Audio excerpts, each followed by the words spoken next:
కలిగించారా అంటే it's a big question.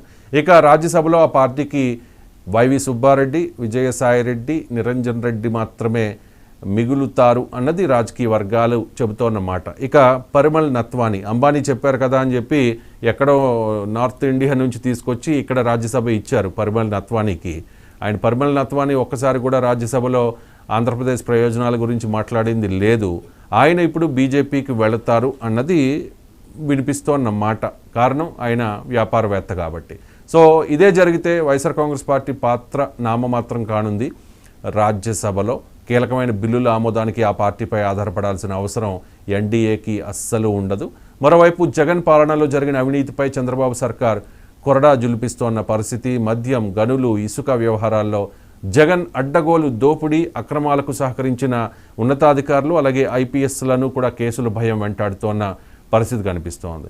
Mumbai నటి వ్యవహారంపై సమగ్ర విచారణకు సీఎం చంద్రబాబు నాయుడు ఆదేశించారు. ఇలా కేసులు తరుముకొస్తూ ఉండడం పార్టీని నైరాశ్యం ఆవరించిన తరుణంలో లండన్ ప్రయాణం రాజకీయ వర్గాల్లో ఆసక్తి రేపుతోన్న పరిస్థితి. పార్టీ కష్టకాలంలో ఉన్న సమయంలో జగన్ వ్యవహార శైలిపై వైఎస్ఆర్ కాంగ్రెస్ పార్టీ నేతల్లోనే అసంతృప్తి కనిపిస్తోంది. ఇక్కడ స్థితప్రజ్ఞత అనేది ముఖ్యం. ఆ స్థితప్రజ్ఞత అనేది పవన్ కళ్యాణ్లో కనిపించవచ్చు. బహుశా ఇటువంటి సమయంలో పవన్ కళ్యాణ్ని జగన్మోహన్ రెడ్డి ఆదర్శంగా తీసుకుంటే బాగుంటుంది అన్నది రాజకీయ మేధావులు చెబుతోన్న మాట. మనం చూసాం 2014లో పార్టీ పెట్టి ఆ తర్వాత 2019లో 137 స్థానాల్లో పోటీ చేసి తాను పోటీ చేసిన 2 స్థానాల్లోనూ ఓడిపోయినా కూడా గెలిచిన ఒక్కగానొక్క ఎమ్మెల్యే పార్టీని వదిలేసి వెళ్ళిపోయినా కూడా ఎప్పుడు కూడా పవన్ కళ్యాణ్ అధైర్యపడలేదు, నిస్తేజపడలేదు. క్యాడర్లో ఆత్మస్థైర్యం నింపే ప్రయత్నమే చేశారు. కానీ జగన్మోహన్ రెడ్డి ఓడిపోయిన తర్వాత నేను హిమాలయాలకు వెళ్ళిపోదామన్న మాట మాట్లాడడం, ఆ తర్వాత ఇంకా చాలా కామెంట్స్ ఆయన చేశారు.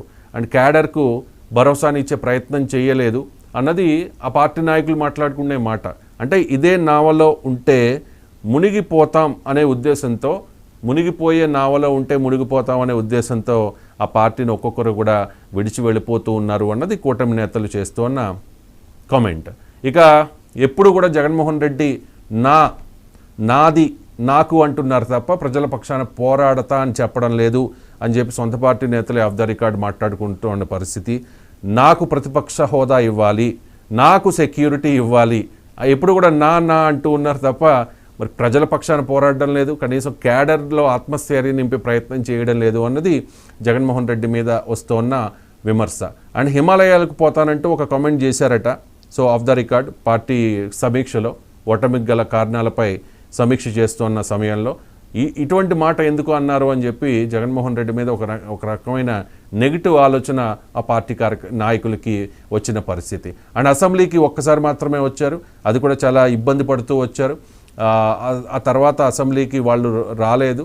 అండ్ అసెంబ్లీకి ఇక మీదట కూడా వస్తారా లేదా అనే సందిగ్ధం కూడా ఉంది. ఎందుకంటే 164 మందిని ఎదుర్కోవాలంటే చాలా కష్టం.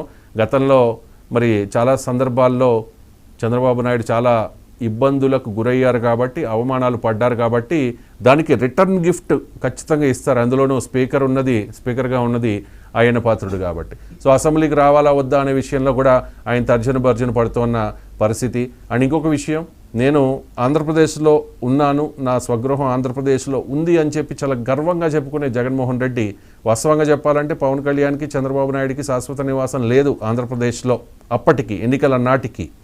కానీ చాలా గర్వంగా చెప్పేవారు. అండ్ వీళ్ళు హైదరాబాద్ నుంచి రాజకీయం చేస్తూ ఉన్నారు చంద్రబాబు నాయుడు అండ్ పవన్ కళ్యాణ్ అని చెప్పి విమర్శలు చేసే జగన్మోహన్ రెడ్డి ఇప్పుడు తాడేపల్లిలో పెద్దగా కనిపించట్లేదు, క్యాడర్కి అందుబాటులో ఉండట్లేదు, నాయకులకు అందుబాటులో ఉండట్లేదు. ఆయన ఎక్కువ కాలం బెంగళూరుకు మాత్రమే వెళుతూ ఉన్నారు. బెంగళూరులో ఒక విలాసవంతమైన ప్యాలెస్ ఉంది అనేది జరుగుతున్న చర్చ అందరికీ, అంటే చాలా చర్చ జరిగింది బెంగళూరు ప్యాలెస్కి సంబంధించి. సో బెంగళూరు ప్యాలెస్లో మాత్రమే ఎక్కువగా